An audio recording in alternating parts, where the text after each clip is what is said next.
Merci.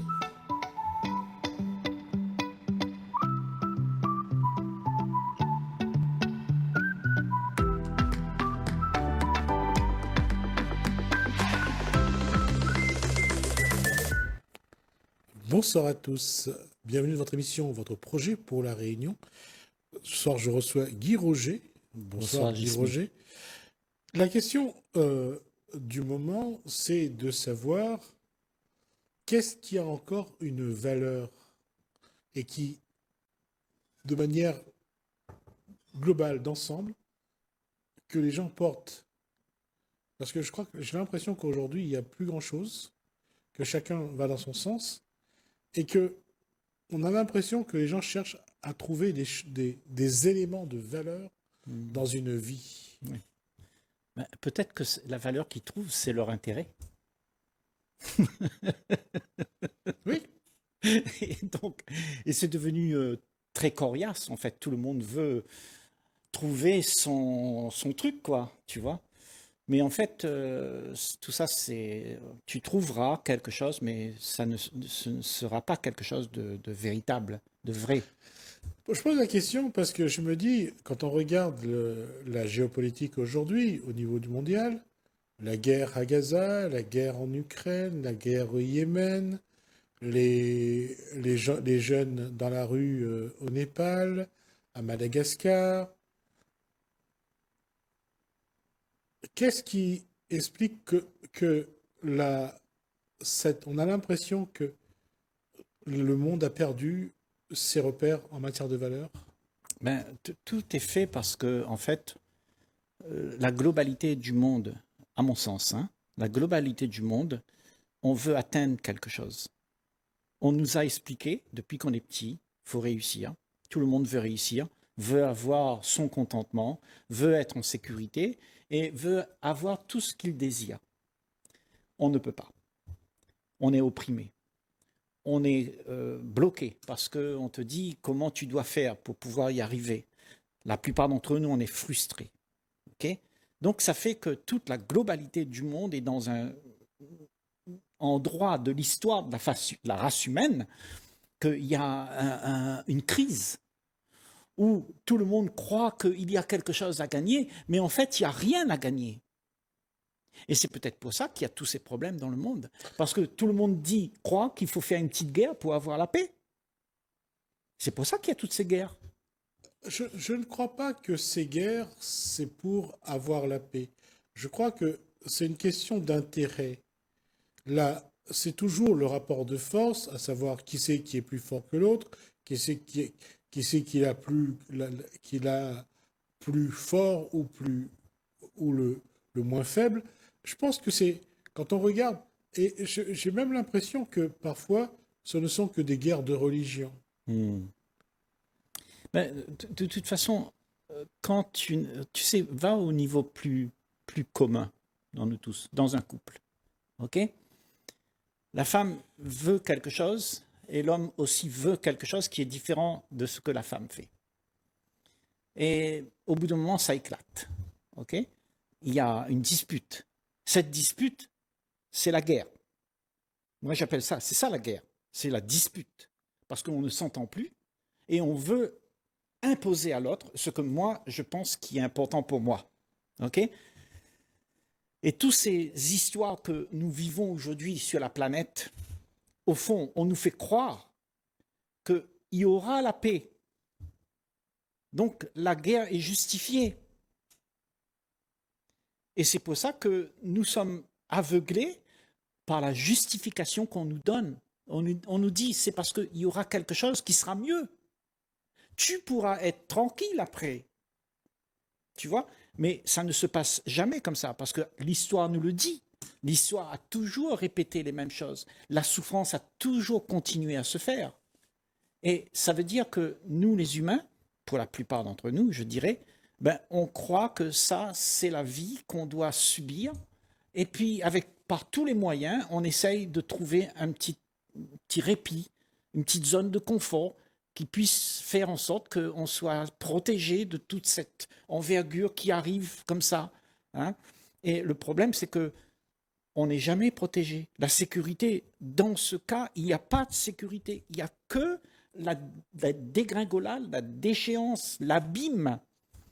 Et on va trouver la solution seulement quand ce que je suis là a compris que c'est moi-même qui a fait que les batailles dans le monde entier, j'ai coopéré pour que la bataille fait là-bas. Parce que ce que je veux, c'est être heureux avec les choses que je peux gagner. Donc si je veux, eh bien, en fait, je vais contribuer à ce que le monde soit dans cet état aujourd'hui.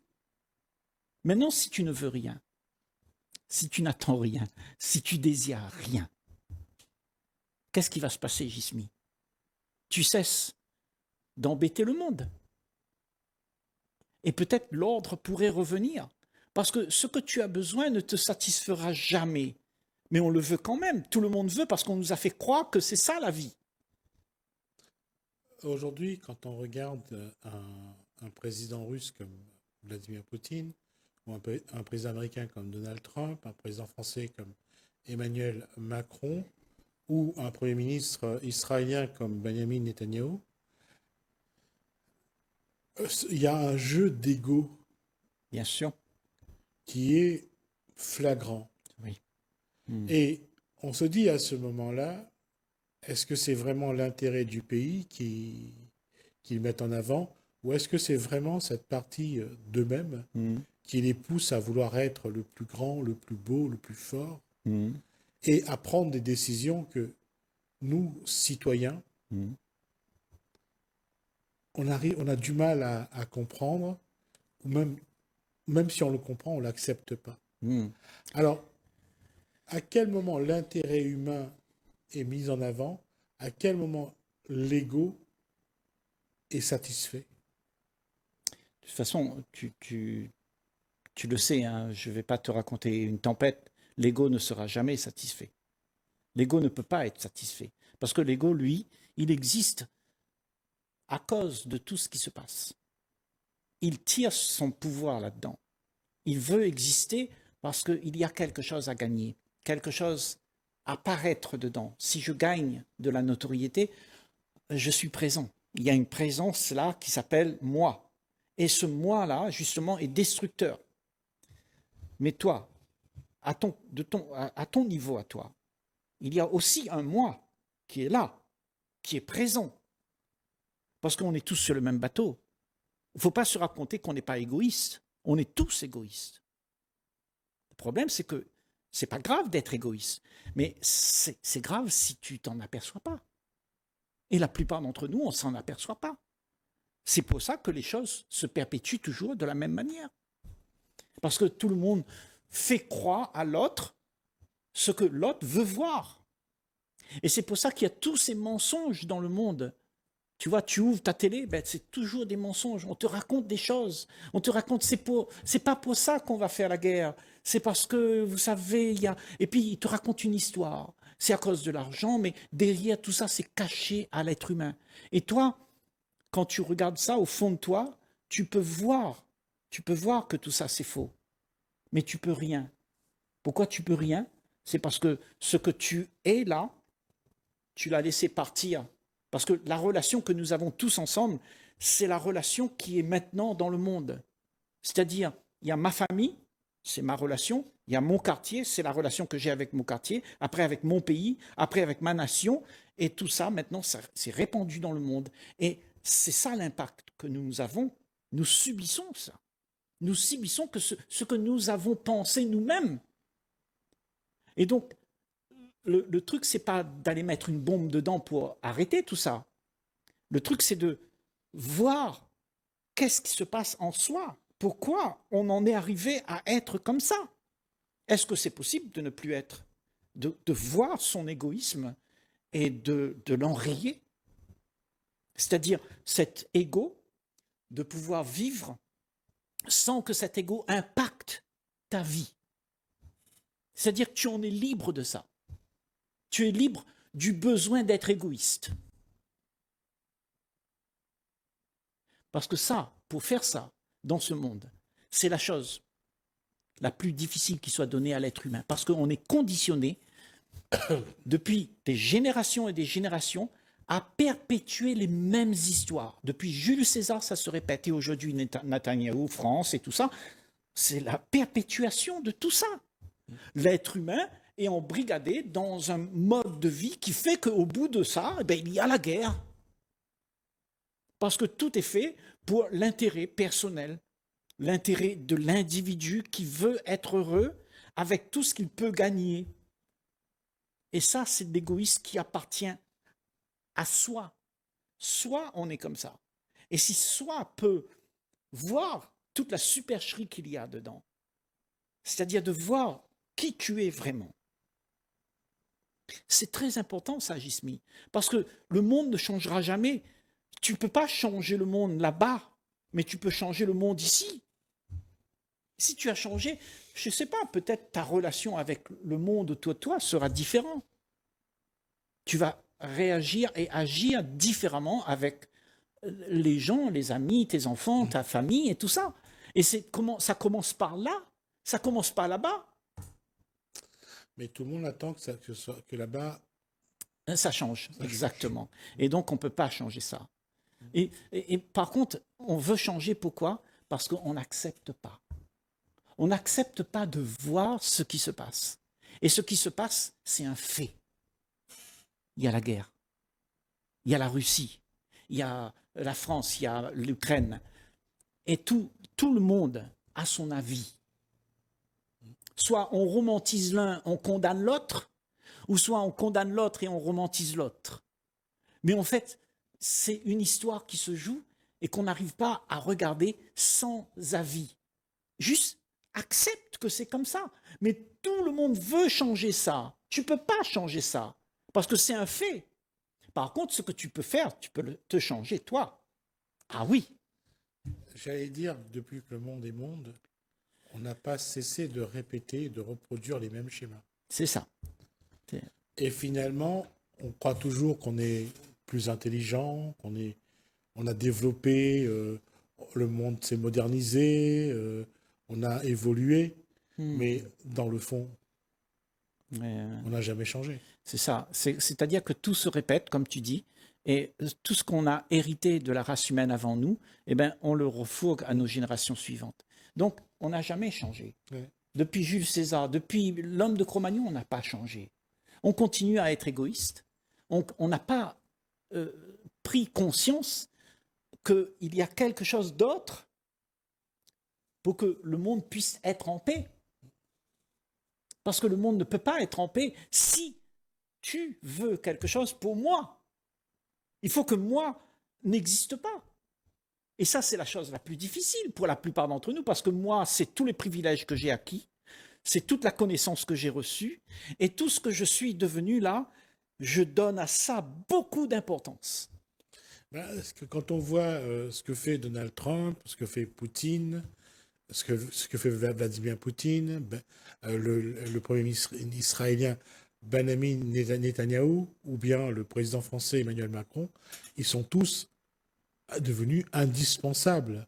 Je ne sais pas pourquoi, mais ils se sentent tous aujourd'hui indispensables. Ils se sentent. Voilà. Et j'aime à rappeler cette phrase de Gaulle: les cimetières sont remplis de gens indispensables. Oui, c'est ça. Et tu vois, c'est ceux qui ont la bonne volonté. Moi, je trouve que dans ce monde, il y a beaucoup de gens de bonne volonté. Ils veulent tous faire quelque chose pour toi, pour arranger ta vie. Tu sais, tu seras mieux. T'inquiète pas. Tu sais, moi, je suis là, je vais t'aider. Moi, je dis, méfions-nous de ces gens-là. Parce qu'il n'y a personne qui va te donner une vie à toi. La vie que tu as, la tienne là, c'est celle que tu vas te la donner à toi-même. En regardant comment tu es, tu vas abandonner les histoires que tu te racontes pour être vraiment ce que tu es. Et ce que tu es, c'est la sincérité, c'est la joie de vivre. En fait, tu regardes les choses sans que tu convoites quelque chose. Tu ne veux rien. Tu n'attends rien. Et c'est la seule solution. Parce qu'on est dans un monde où tout le monde veut quelque chose. On veut une croyance, on veut une étiquette, on me donne un nom, on me donne je suis français, je suis américain. Donc on est habitué à avoir une étiquette et cette étiquette n'est pas ce que tu es, ça. Ça, c'est pas toi. C'est juste une apparence. L'apparence. Et c'est l'apparence qui compte dans ce monde. Oui, mais il y a aussi quand on voit ce qui se passe dans le monde, la guerre à Gaza, la guerre en Ukraine, la guerre au Yémen, on n'a qu'une envie, c'est que on voudrait que ça aille mieux, ça aille bien dans ces pays-là. Oui, On a on a en nous cette douleur lancinante ouais. qui est là parce que il y a la guerre là-bas, il y a des conflits ici, Ouais. et on a envie que Donc tu souffres. ça s'arrête. On souffre. On souffre. Hein? Le problème, Gismi, regarde bien, ok? Et qu'on le dise ensemble là sur ce plateau. Quand quelqu'un souffre, est-ce que tu crois qu'il peut aimer? Il est tellement occupé avec sa souffrance, est-ce que tu crois qu'il va aimer? Ouais. Il est trop occupé avec sa souffrance. Moi, je dis que pour aimer, il faut que tu arrives à accepter sans émotion tout ce qui se joue. Accepter de voir ce qu'il y a, sans l'émotion que c'est bien ou c'est pas bien. À ce moment-là, tu peux voir ce qui se passe, sans avis, sans contrôle, sans rien faire pour que tu puisses mettre les choses autrement. L'individu qui est heureux ici, sur cette île, malgré tout ce qui se passe Oui. ailleurs, on va lui dire que c'est un égoïste, qui ne pense qu'à lui, qui Oui. ne pense pas aux autres, à la souffrance Oui, mais qui c'est des qui autres. dit ça? Ce sont ceux qui souffrent qui disent ça. Oui, Mais lui, justement, il va quand même réagir par rapport à ça. ben oui, il va réagir. Et c'est ça le problème avec nous, c'est que nous, on tourne dans un cercle vicieux où les gens vont t'accuser pour être en paix. Les gens vont t'accuser parce que tu es joyeux. Les gens vont t'accuser parce que tu ne les aimes pas. Tu ne t'occupes pas d'eux parce qu'ils sont dans la misère. Et il faut que tu vois, et on veut te garder dans le processus de ce qui se passe. Et le processus de ce qui se passe, ce sont nos sociétés où on a besoin de toi. Parce qu'il faut que tu sois gentil, parce qu'il y a des malheureux. Et donc, ils ont besoin de toi, ils attendent que ça. Et si tu n'es pas comme ça, et tu as peur qu'ils ne vont plus t'aimer, Que tu sois exclu. hein, que tu sois exclu. Parce qu'à ce moment-là, si tu ne vas pas à une fête en hommage à tel, ou là où on va collecter un peu de sous, des vêtements, des biens, C'est ça. pour envoyer. Si tu ne participes pas à ça, tu es un égoïste, tu es ça. quelqu'un de pas bien. Oui, voilà. Mais en fait, cet égoïsme, cette action que les gens pensent qu'ils font une BA, hein, ils sont des gens bien, mais tout ça, c'est de l'hypocrisie.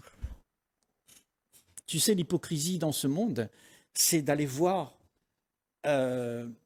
chez l'autre là-bas ce qui ne va pas chez moi, ben, je veux arranger chez l'autre. Mais je ne vais pas le voir chez moi, je veux le voir là-bas. Oui, C'est lui le méchant. Oui, mais on passe plus de temps surtout à voir ce qui ne va pas chez l'autre. Bien sûr. Pas ce qui ne va pas chez nous. Voilà. Et c'est pour ça que nous ne savons pas nous rencontrer pour de vrai. Et rencontrer les uns et les autres, ça voudrait dire qu'on abandonne le centre égocentrique qui est le nôtre, qui veut pour que je puisse exister devant ton regard, parce que l'ego fait exister quelqu'un au regard du monde. Et c'est pour ça que ces gens, tu sais, au pouvoir là-bas, ils sont contents, parce qu'ils ont une existence. Et il y a beaucoup de millions qui les admirent, et il y en a qui les haïssent aussi, mais c'est pareil, hein. Ça te donne un effet d'être quelqu'un. Tu existes. Tu existes, tu vois. Et tu vois, le plus belle offrande que tu peux faire au monde, c'est d'être rien. Parce que quand tu es rien, tu n'emmerdes plus personne. Excuse-moi du mot. tu vois, le problème, c'est que ces gens-là ne savent pas qu'est-ce qu'ils sont en train de faire. Ils sont en train de faire des choses qui vont envenimer toutes les situations, et les situations vont devenir de pire en pire, et ça va aller de pire en pire. Que tu le veuilles ou pas, dans ce monde, on espère que ça ira bien, mais ça ne va pas bien, et depuis l'homme de Cro-Magnon, ça va de pire en pire. Et aujourd'hui, on est arrivé à un moment où il y a pratiquement toute la Terre est en guerre. C'est pour ça que je disais que comment être bien en soi et ne pas subir les foudres et le regard des autres, parce que malgré tout ce qui se passe, on est bien. Oui, c'est-à-dire être en paix, ça veut dire que tu observes les choses et que tu vois tout ça, non pas dans la scène, mais tu es au-dessus de la scène. Et tu vois. Celui qui voit, c'est celui qui observe. Et celui qui observe, c'est celui qui a l'action juste. Parce qu'il ne va plus faire d'action pour envenimer la situation. Il va faire en sorte qu'il ne jette plus de pierre dans la mare d'encre. Il ne jette plus de pierre. Mais la mare aujourd'hui n'est pas tranquille parce que tout le monde veut jeter sa pierre pour arranger. Tu comprends? Alors, on termine là-dessus, puisqu'on on a déjà passé le temps qui nous a imparti. Mais je crois que c'est ça sur laquelle, je crois que c'est la posture sur laquelle il faut réfléchir. On peut changer les choses, mais on peut les changer d'abord en nous. C'est ça. Mais est-ce que si on change en nous, ça va changer les autres? C'est la question. On essaiera de répondre à ça la prochaine fois. D'accord, Merci ça Guy marche. Roger. Merci à vous de nous avoir suivis. Merci Hélène, merci François. Je vous dis à bientôt.